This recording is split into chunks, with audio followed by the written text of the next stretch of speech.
This is another way people raccoon-proof it. What's up YouTube, Zach here, Veteran Construction.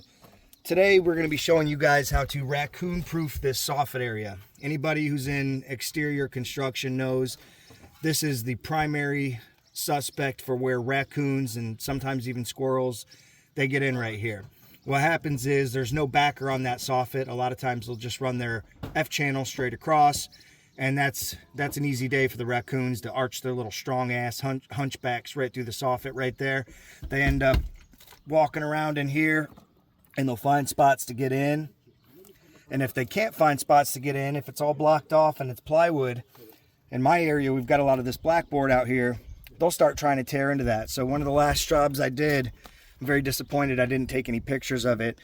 They had grabbed up here and tried to tear that off, and they had gotten a good 3 or 4 inches of that blackboard peeled around almost the entire house.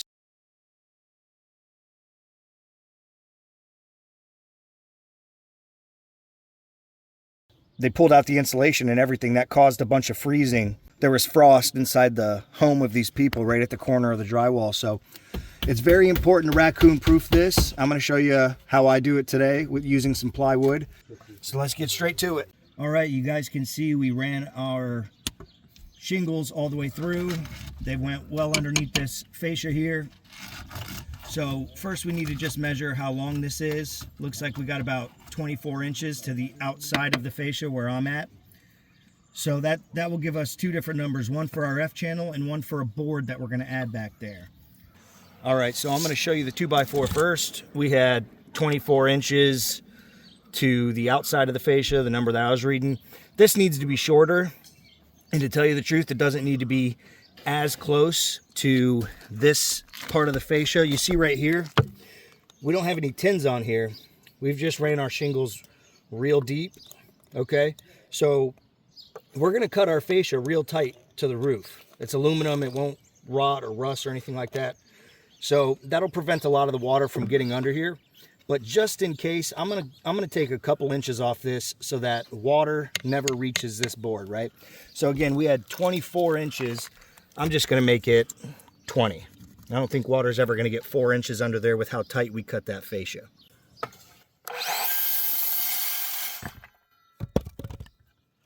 So now we're gonna actually put a bevel on this, something like this,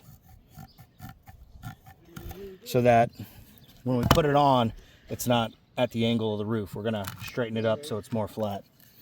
For a 412, that's a 18 degree. This thing's broken, so we're gonna have to hope that it doesn't get funny on us.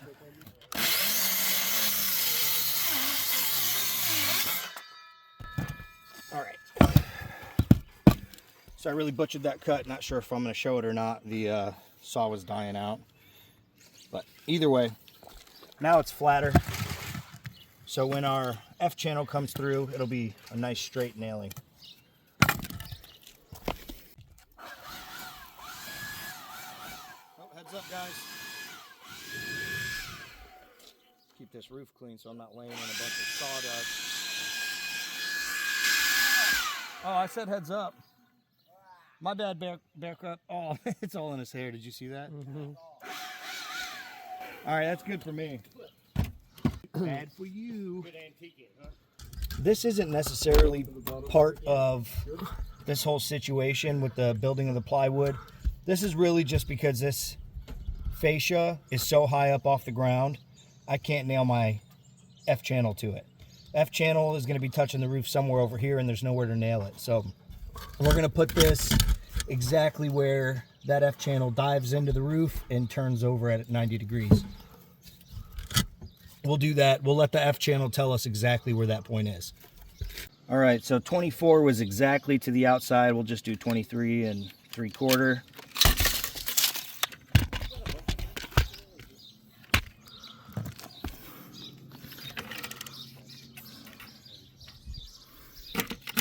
There's no art form to this. The key is that you want the short one to go fully inside of the longer side. Reason being, when you slide your soffit in, you want it to get all the way in here without any resistance. It'll hit resistance here and here, but the last thing in the world you want is it hitting over here. If this piece was inside of there, that'd be an extra struggle that you don't want. So 90 degrees, it'll all be good. You don't gotta get fancy with it or anything like that. The only other thing you gotta do is you're gonna want to take this off a little bit.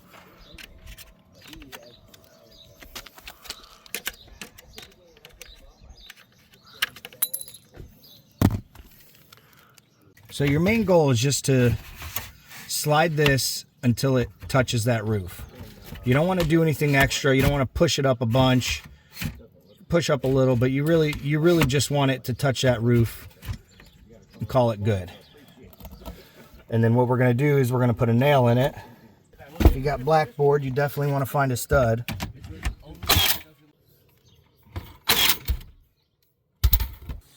I'm going to cut this one back a little bit just because I didn't realize it landed so close to the corner.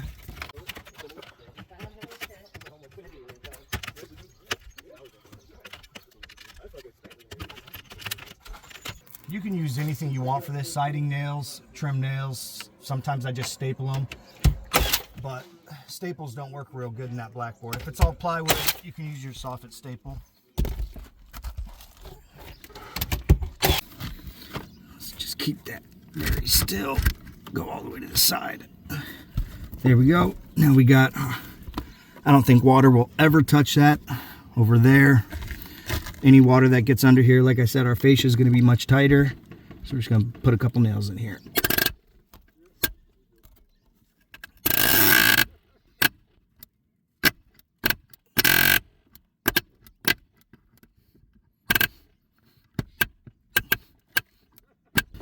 First one's always the hardest.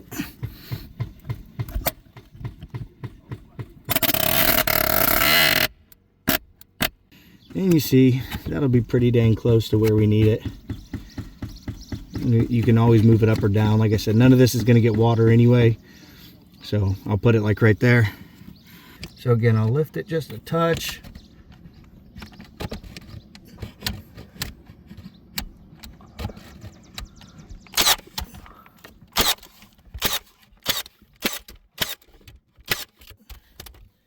And that's plenty for it. Let me get out of here. I'm sweating bullets. All right, now most rafters don't come all the way down to the bottom of the fascia. These ones do, so we got to cut it off a 1/2 inch high so that I got something to shoot my plywood to. And so my plywood also doesn't hang low.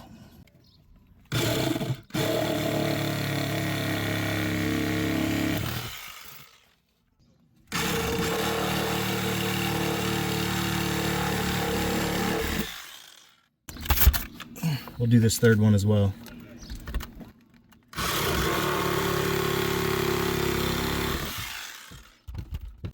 All right, so I'm just going to use the full length of the piece of plywood I've already got semi pre-cut. So we'll cut this to the same size. And we're just going to use this as a gauge here. You can see it's 1/2 inch thick, which is about my plywood. So that'll give us enough space to slide our plywood in.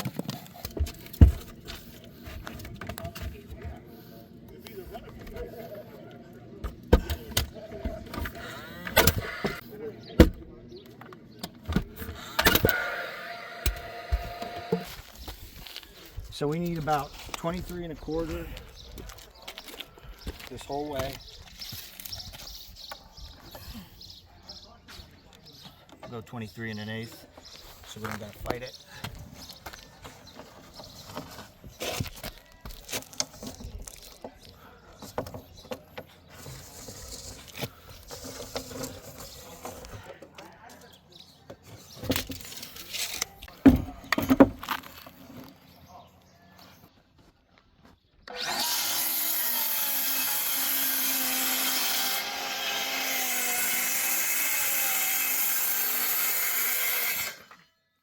Now the next thing we want to do is cut some vents.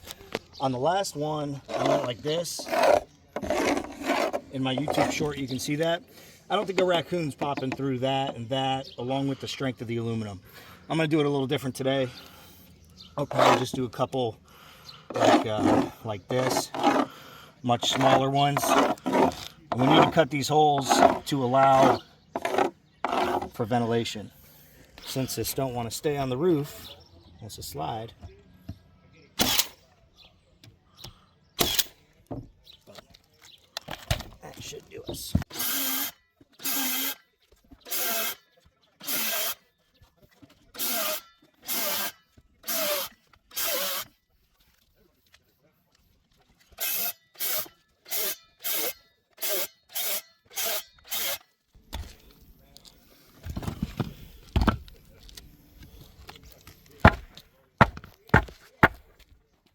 Speaking of ventilation, put some baffles up in here.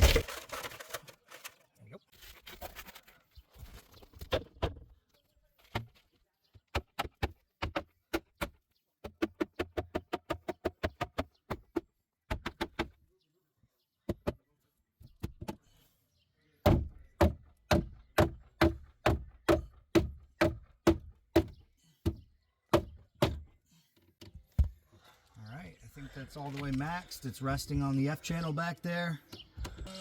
Oh, she's in there for good now. You just pop into that board.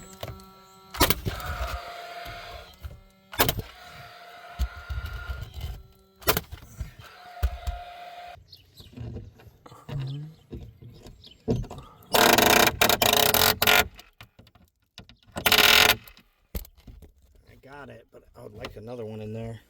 Nah, that's good. How greedy can you be? No coons allowed. New rule. Now, a lot of people are thinking this corner here is going to be very difficult. Well, if it gets hard, you can just use a flathead screwdriver. That's what I do whenever it gets tough. It's not always that bad. It's usually the finishing side that'll give you more trouble, but again, flathead screwdriver almost always gets the job done super fast. So it's not as much struggle as it seems. By the way, on the next one, I'm definitely going to make sure I open this up a little bit on the finishing end. Just doing that little bit right there, I guarantee will help these pieces go in. Matter of fact, I know I've done it in the past and it has been a game changer. So just making sure they're nice and open, ready to receive, it's going to be the money move right there. Time for our first piece of soffit. As customary, you always cut the flange off.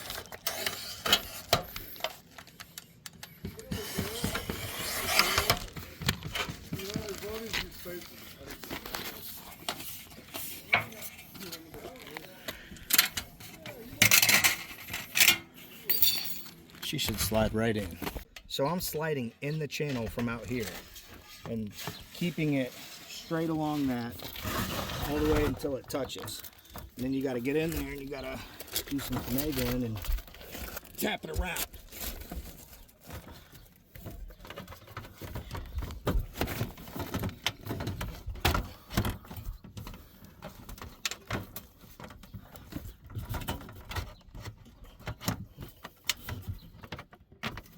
A lot of times it's the top part that's hooking too. There it is. I could have swore that was it.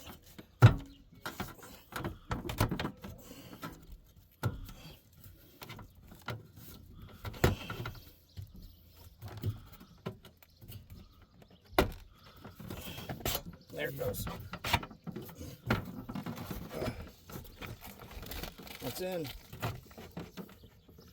If you're wondering how to get a nail in this piece, same way we've done all of our hard to nail areas. Just like that. Now look, this thing is already sturdy as heck. We can't get in there. There's no way that an animal can get in there. It's a lot of extra work, don't get me wrong, but you can bill for it. Maybe I should start.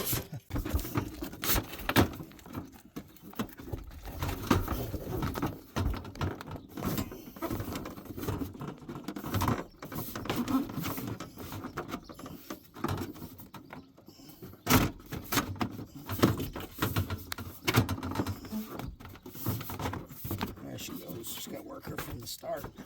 Boom.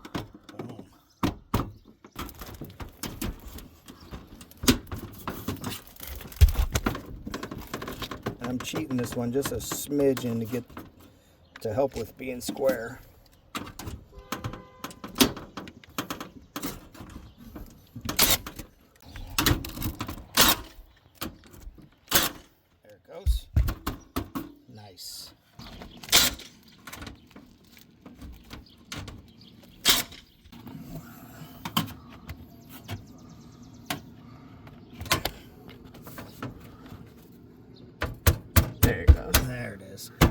See, that flathead does come in handy.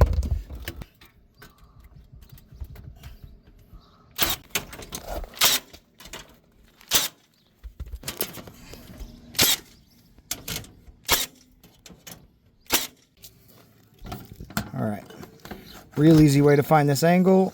Go down until you get to the top there, make a mark, slide all the way down until you get to the bottom here.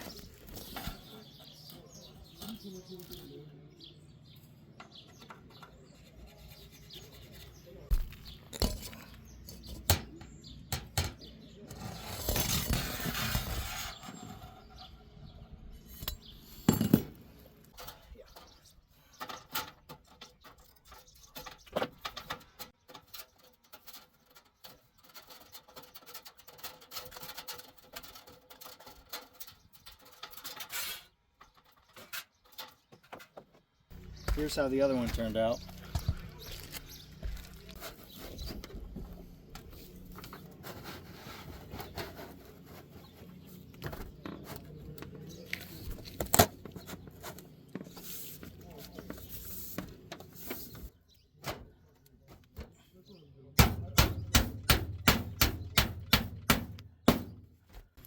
All right, so we are all wrapped up.